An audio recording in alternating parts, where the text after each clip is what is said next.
हे hello everyone, कैसे हो भाई लोग? आई होप सब बढ़िया होंगे। तो यार आज की इस वीडियो में हम देखने वाले हैं डेमन सेट क्या होता है। तो यार वीडियो स्टार्ट करने से पहले मैं बस इतना कहना चाहूँगा, अगर वीडियो अच्छी लगती है तो यार चैनल को सब्सक्राइब करना ना भूलना। यार देखो, सब्सक्राइब करने में तुम्हारे पैसे नहीं लगेंगे, लेकिन तुम्हारे एक सब्सक्राइब से मेरा चैनल ग्रो कर जाएगा और यार मुझे आगे और अच्छी अच्छी वीडियो बनाने का मोटिवेशन मिलेगा। तो जल्दी से मैं अपना मिनी क्यूब का क्लस्टर स्टार्ट कर लेता हूँ। जब तक क्लस्टर स्टार्ट नहीं हो रहा है तो यार तुम्हें पता है तुम्हें क्या करना है।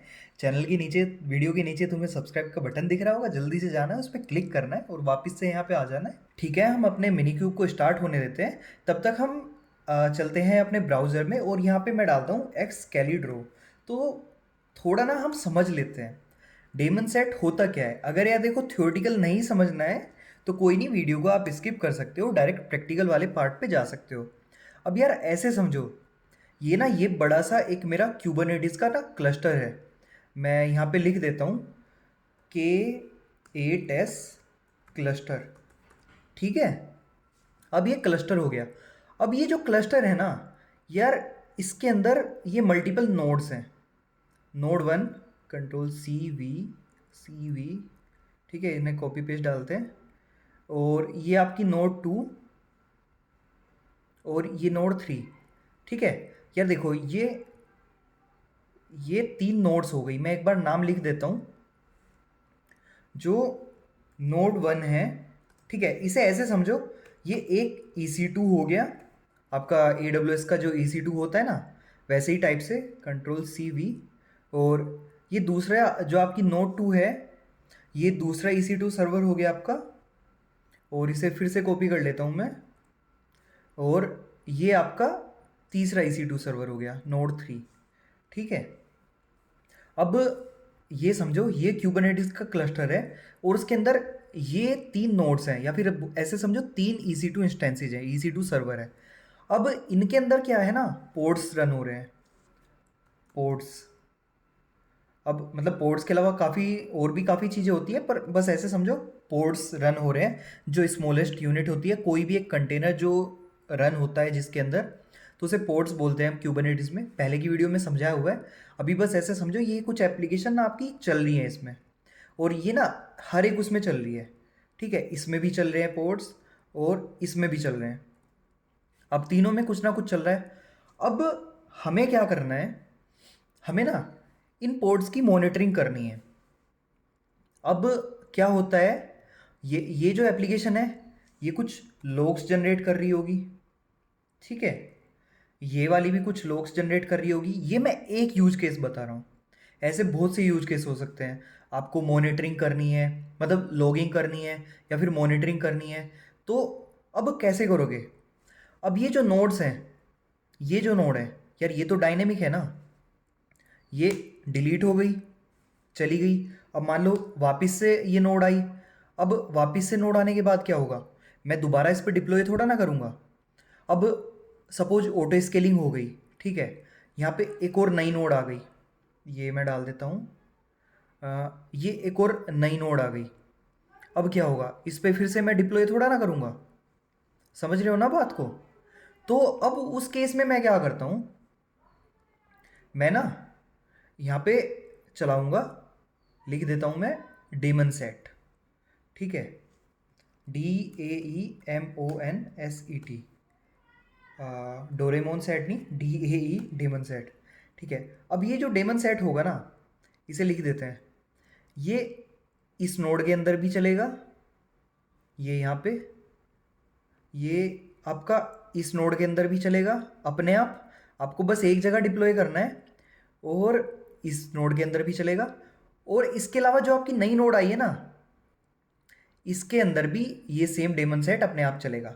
अब जब भी आपकी कोई नई नोड आएगी क्लस्टर के अंदर, ठीक है, तो उस हर एक नई नोड के अंदर ना ये डेमन सेट चलना शुरू हो जाएगा। अब मोस्टली यूज्ड आपके क्यूबरनेटिस के केस में डेमन सेट क्या क्या होते हैं, मैं एक एक दो नाम लिख देता हूँ। जैसे आपका फ्लुएंट बिट हो गया। ये एक डेमन सेट होता है जो लॉग्स की मॉनिटरिंग करता है, लॉगिंग के लिए काम आता है।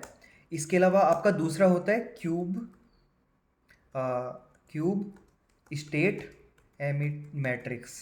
ठीक है, ये भी एक डेमन सेट होता है जो मॉनिटरिंग के लिए काम आता है। आपका CPU यूजेस कितना है, मेमोरी कितनी है, ठीक है, ये सारी चीज़ें होती हैं। अब क्या होता है, जैसे भी कोई नया पोर्ट अप आता है ना, या फिर वो सॉरी पोर्ट नहीं, जैसे भी कोई नई नोड अप आती है ना, 1 2 3 4 यार मतलब मान लो 100 नोड चल रही है आपके सर्वर में, तो अगर हमने कोई भी एक डेमन सेट डिप्लॉय मारा, तो उन 100 की 100 नोड पे वो डेमन सेट अपने आप चला जाएगा, और वो हमेशा हर नई नोड पे रजिस्टर होगा, और नोड डिलीट होते ही वो डेमन सेट डिलीट हो जाएगा। जबकि नॉर्मल एप्लीकेशन के कंटेनर में क्या होता है, अगर यहाँ पे तुमने यार 2 पोर्ट चलाए, ठीक है, तो 2 पोर्ट ना, वो मान लो मैक्स टू मैक्स ऐसे से मान लो एक पोर्ट इस पे चल गया, एक इस पे चल गया, बस बात खत्म। इन दो पे 2 पोर्ट चल गए।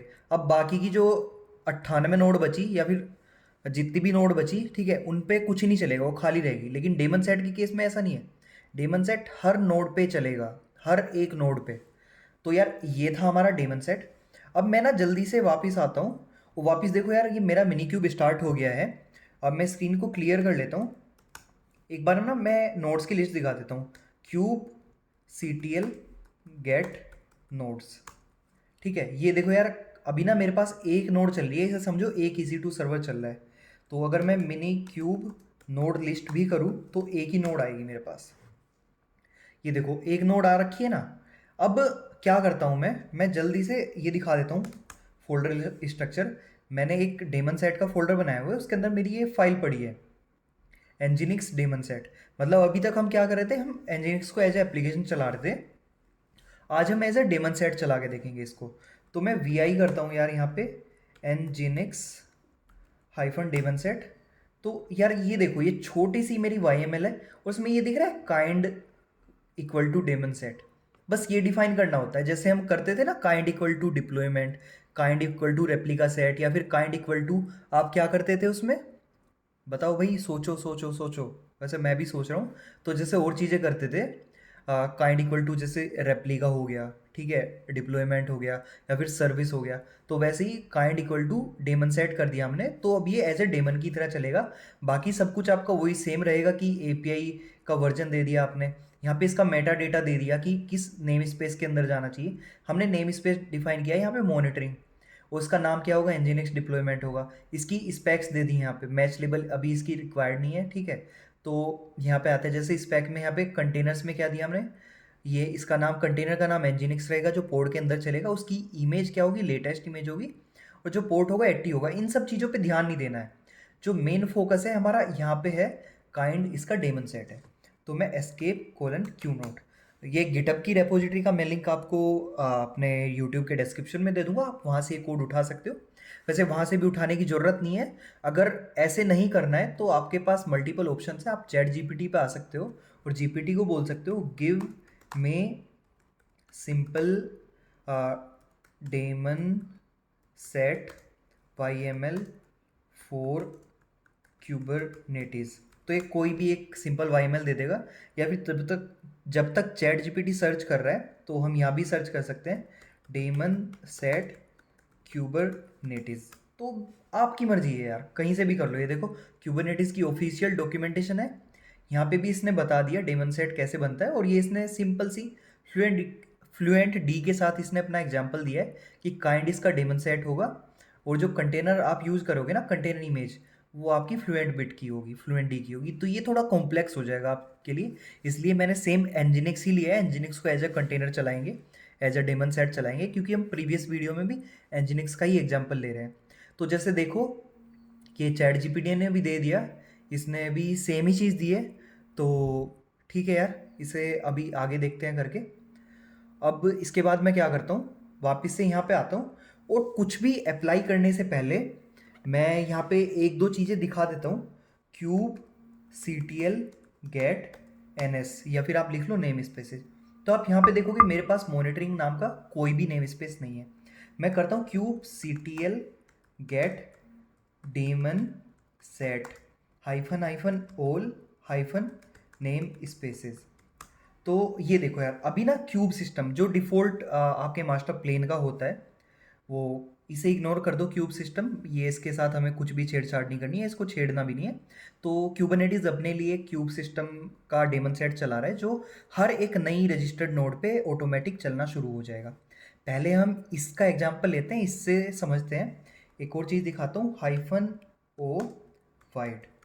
ठीक है, अब देखो यहाँ पे ये क्या हो रहा है, इसने कहीं पे नोड का लिस्ट भी दिया होगा। मैं कंट्रोल माइनस करके थोड़ा सा छोटा कर लेता हूँ, दोबारा करता हूँ -o वाइड। और अब देखते हैं, नेम स्पेस हो गया, नेम हो गया, desired ready available node selector containers images. ठीक है, अब मैं क्या करता हूँ, मैं ना यहाँ पे एक नई नोड ऐड कर देता हूँ, मिनी क्यूब नोड लिस्ट। एक बार देख लेते हैं। अभी ना यार एक नोड चल रही है, तो मैं क्या करता हूँ, मिनी क्यूब नोड ऐड। ठीक है, एक नई नोड इसे ऐड करने देते हैं, ये पुल वगैरह कर रहा है, एक नई नोड ऐड कर देगा। जब तक ये इस काम को कर रहा है, हम वापस से अपनी डॉक्यूमेंटेशन पे आ जाते हैं और देख लेते हैं हमें क्या क्या कमांड्स वगैरह यूज़ करनी है। तो यार देखो, मैंने बता ही दिया डेमन सेट क्या होता है। ठीक है, जो हर एक नई नोड पे आएगा वो वही डेमन सेट होता है अपने आप, जिसको आपको मैनेज करने की ज़रूरत नहीं है। बस एक बार बना दिया, बात ख़त्म। और उसके बाद क्या बोला है इसने, रनिंग एंड मॉनिटरिंग। ठीक है, वही मॉनिटरिंग और रनिंग वगैरह के लिए यूज़ होता है। कुछ टाइप्स बताएं, Prometheus, node exporter, fluent bit वगैरह, ये सब आप यूज़ कर सकते हो। या फिर नेटवर्किंग के कुछ डेमन सेट्स होते हैं, कैलिगो या फिर सीलियम, मैंने ये यूज़ नहीं किए हैं। ठीक है, बस लिस्ट डाली है। सिक्योरिटी एजेंट्स, जो फिर आपके क्लस्टर की सिक्योरिटी चेक करता है, तो वो फैल्को वगैरह है। अब नीचे आते हैं, ये प्रैक्टिकल एग्जांपल दिया है। तो हमने यार मिनी क्यूब तो स्टार्ट कर ही लिया था। अब डेमन सेट की YML मैंने आपको दिखा ही दी है, उसके अलावा ये सेम YML यूज़ की है। अब अप्लाई करना है, अप्लाई से। तो ये हम अप्लाई बाद में करेंगे, पहले अभी मैं नोड क्रिएट करने लग रहा हूँ। तो ये नोड बन गई है। अभी देखो, नोड के बाद मैं करता हूँ मिनी क्यूब नोड लिस्ट, इतना किया। देखो ये मिनी क्यूब M02, ये नई नोड बन गई, ये पहले नहीं थी। अगर आप यहाँ पे देखोगे ये वाला पोर्शन। अब मैं क्या करता हूँ, मैं फिर से करता हूँ minikube get kubectl get daemon set hyphen hyphen all hyphen namespaces और -o वाइड। थोड़ा सा और छोटा कर लेता हूँ मैं इसे, और मैं एंटर करता हूँ। तो ये देखो, यहाँ पे क्या हो रहा था, यहाँ पे देखना, यहाँ पे क्या था, डिज़ायर्ड 1 था। ठीक है, अब क्या हुआ, डिज़ायर्ड 2 हो गया। तो ये जो क्यूब सिस्टम का डेमन सेट था, मैंने एक नई नोड बनाई, तो क्या हुआ, ये अपने आप उस नई नोड पे भी रजिस्टर हो गया। अब अपना कस्टम डेमन सेट देखते हैं। तो मैं इसे स्क्रीन को वापस से बड़ी कर लेता हूँ और इसे क्लियर कर देता हूँ। ठीक है, अब क्लियर करने के बाद ये देखो ls करते हैं, ये मेरे डेमन सेट की YML पड़ी है। तो kubectl अप्लाई -f और nginx डेमन सेट YML। ठीक है, इसे अप्लाई करते हैं। इसने क्या बोला, name space monitoring not found. ठीक है यार, मॉनिटरिंग का तो नेम स्पेस है ही नहीं। देखो kubectl गेट ns, तो मैं एक बना लेता हूँ, kubectl क्रिएट ns मॉनिटरिंग। आप पूरा नाम भी लिख सकते हो, ns शॉर्टकट है। तो अब मैं गेट करता हूँ, ये देखो मॉनिटरिंग का नेम स्पेस बन गया आपका। अब मैं स्क्रीन को क्लियर करता हूँ और फिर से अप्लाई करता हूँ। अब ठीक है भाई, अप्लाई कर दिया। अब मैं क्या करता हूँ, यहाँ पे kubectl गेट डेमन सेट, और यहाँ पे हाइफन ऑल नेम स्पेसेस की जगह ना -n मॉनिटरिंग। ये देखो, ये देखो दिख रहा है, nginx डिजायर 2, मतलब दो नोड पे चलने लगा। अब इसे मैं -o वाइड करता हूँ, तो इसमें नोड्स वगैरह की लिस्ट आई नहीं आई। अब मैं क्या कर सकता हूँ, इसके अलावा मैं एक नोड को ना, या फिर मैं चैट जीपीटी को बोलता हूँ और चैट जीपीटी से पूछता हूँ हाउ टू, जीपीटी पे चलते हैं, फिर करते हैं अपना जितना भी हाउ टू करना है। How to list daemon set running on which nodes. तो यार मेरी इंग्लिश को इग्नोर करना, बहुत गंदी इंग्लिश है, लेकिन जीपीटी समझ जाएगा। तो ये बोल रहा है kubectl गेट डेमन सेट्स। ठीक है, हमें करना पड़ेगा गेट पोर्ट्स। तो डेमन सेट तो हमने देख लिया, ये nginx का डेमन सेट चल रहा है। अब मैं क्या करता हूँ, यहाँ पे kubectl गेट पोर्ट्स, इस डेमन सेट के पोर्ट्स भी चल रहे होंगे ना, -n मॉनिटरिंग और MONITORING और -o वाइड। ठीक है, अब ये देखो, ये इस डेमन सेट के 2 पोर्ट चल रहे हैं, ये पोर्ट नंबर 1 है और ये पोर्ट नंबर 2 है। अभी ये कंटेनर क्रिएटिंग में ये रेडी नहीं हुआ। और यहाँ पे देखो ये दिख रही है मिनी क्यूब, और ये मिनी क्यूब की नोड 2 है। अब देखा, मतलब दूसरी नोड पे अपने आप चल गया। जैसे मैं करता हूँ मिनी क्यूब नोड लिस्ट, एक बार डिलीट करके दोबारा क्रिएट करके दिखा देता हूँ। और मिनी क्यूब नोड डिलीट और मेरी नोड का नाम, ये देखो इस नोड का नाम दे देता हूँ मैं, और इसे यहाँ पे पेस्ट कर देता हूँ। ठीक है, अब ये नोड ना डिलीट हो जाएगी। अब नोड डिलीट के बाद हम फिर से हाइफन वाइड करके देखेंगे कि किस किस नोड पे चल रहा है। ठीक है, डिलीट हो गई। अब इसके बाद करते हैं हाइफन वाइड। अब 1 मिनट यार, नोड लिस्ट करते हैं। ठीक है, नोड डिलीट हो गई। और hyphen and monitoring hyphen wide. तो यार ये हैंग लग रहा है, 1 मिनट। मैं इसे मैनुअली डिलीट करता हूँ, इस डेमन सेट को। क्यूब ctl डिलीट पोड और मेरे पोड का नाम पेस्ट करता हूँ, और हाइफन एंड मॉनिटरिंग। ठीक है, ठीक है, इसे डिलीट करते हैं और देखते हैं दोबारा बनेगा या नहीं बनेगा। तो वेट करते हैं इसके डिलीट होने का। मेरा सिस्टम थोड़ा सा हैंग हो गया यार, सस्ता सिस्टम है, क्या करें। तो यार देखो ये सिस्टम पगला गया है। मैं स्क्रीन को एक बार क्लियर कर लेता हूँ, और अब मैं वापस से करता हूँ kube ctl ports hyphen and monitoring. अभी देखो ना यार, ये एक पोर्ट चल रहा है, वो दूसरा सिस्टम हैंग हो गया था इसलिए दिखा रहा था। अब देखो अगर मैं इसे डिलीट करूँगा ना, ये इसे दोबारा बना देगा, क्योंकि अभी एक ही नोड चल रही है, और एक नोड का मतलब है एक डेमन सेट होना ही चाहिए। तो node equal to daemon set वैसे समझो। तो मैं करता हूँ क्यूब ctl डिलीट पोड और मेरे पोड का नाम पेस्ट करता हूँ, और हाइफन एंड मॉनिटरिंग। तो इसे डिलीट होने देते हैं। अब मैं फिर से करता हूँ गेट पोर्ट्स। ये देखो कंटेनर क्रिएटिंग में आ गया, ये थोड़ी देर में क्रिएट हो जाएगा।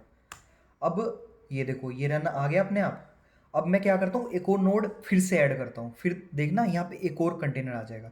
तो मिनी क्यूब नोड ऐड, देखते हैं यार, इसे ऐड करते हैं। जब तक नोड क्रिएट हो रही है ना, वापस से मैं डॉक्यूमेंटेशन पे आ जाता हूँ और देखता हूँ कुछ मिस ना हो जाए डॉक्यूमेंटेशन में और हमारी वीडियो में। अब हमने अप्लाई तो करके देख लिया यार डेमन सेट को, उसके अलावा हमने डेमन सेट्स को वेरीफाई भी कर लिया।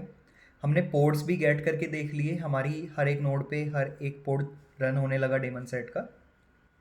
यार ये मैंने नोड तुम्हें बता दिए, नोड कैसे ऐड करते हैं, कैसे लिस्ट करते हैं। हम मिनी क्यूब यूज़ करने इसलिए कमांड यूज़ करने। बाकी अगर आप AWS यूज़ करते तो डायरेक्ट ऑटो स्केलिंग ग्रुप में जाके एक्स्ट्रा नोड ऐड कर सकते थे, तो वो AWS पे थोड़ा इजी हो जाता है। लेकिन यार अभी मेरा बजट नहीं है कि मैं क्यूबरनेटिस का क्लस्टर चला के रखूँ, उसकी अपनी खुद की कोस्टिंग आती है यार आवरली। और इसके अलावा ये हमने कर लिया, बस ठीक है यार, अपनी वीडियो इतने में ख़त्म हो गई। वेट करते हैं नोड चल जाए, थोड़ा समरी देख लेते हैं। Daemon sets ensure a pod run on every node in a cluster. इसने वही बोला, अगर डेमन सेट बनाया तो भाई वो जितनी भी नई नोड आएगी सब पे एक डेमन सेट चलेगा ही चलेगा। और आइडियल किसके लिए होता है, आपको मॉनिटरिंग करनी है, लॉगिंग करनी है, या फिर सिक्योरिटी एजेंट्स के लिए। उसके अलावा आपका प्रैक्टिकल एग्जांपल हमने देखा, एनजिनिक्स का डेमन सेट देखा है जो मिनी क्यूब पे रन हो रहा है, और new nodes automatically get the port. तो ये इसने वही बोला जो हम ही देखने वाले हैं। ये देखो ये एक नई नोड बन गई। मैं सबसे पहले नोड की लिस्ट कर दिखाता हूँ। अब मिनी क्यूब नोड लिस्ट, ये देखो फिर से बन गई मिनी क्यूब M02। अब मैं करता हूँ गेट पोर्ट्स हाइफन ओ वाइड। ये देखो ये कंटेनर क्रिएटिंग में आ गया नई नोड पे मिनी क्यूब M02। तो यार इसी के साथ हम इस वीडियो को ख़त्म करते हैं। और टाटा बाय बाय बोलने से पहले ये कहना चाहूँगा यार, देखो ये मेरा यूट्यूब का चैनल है। कहाँ है देखो, वैसे तुम मेरे ही चैनल पे वीडियो देख रहे हो, फिर भी मैं खोल लेता हूँ। तो ये तुम्हारे भाई का चैनल है। अब यार इसे सब्सक्राइब करो थोड़ा। कहाँ है यार चैनल, कैसे खोलते हैं? हाँ, चैनल को सब्सक्राइब कर लो भाई, और थोड़ा मदद कर दो मेरी। चलो ठीक है यार, नेक्स्ट वीडियो में मिलते हैं। Tata bye bye. Only girl that they don't talk about, quiet with a big mouth.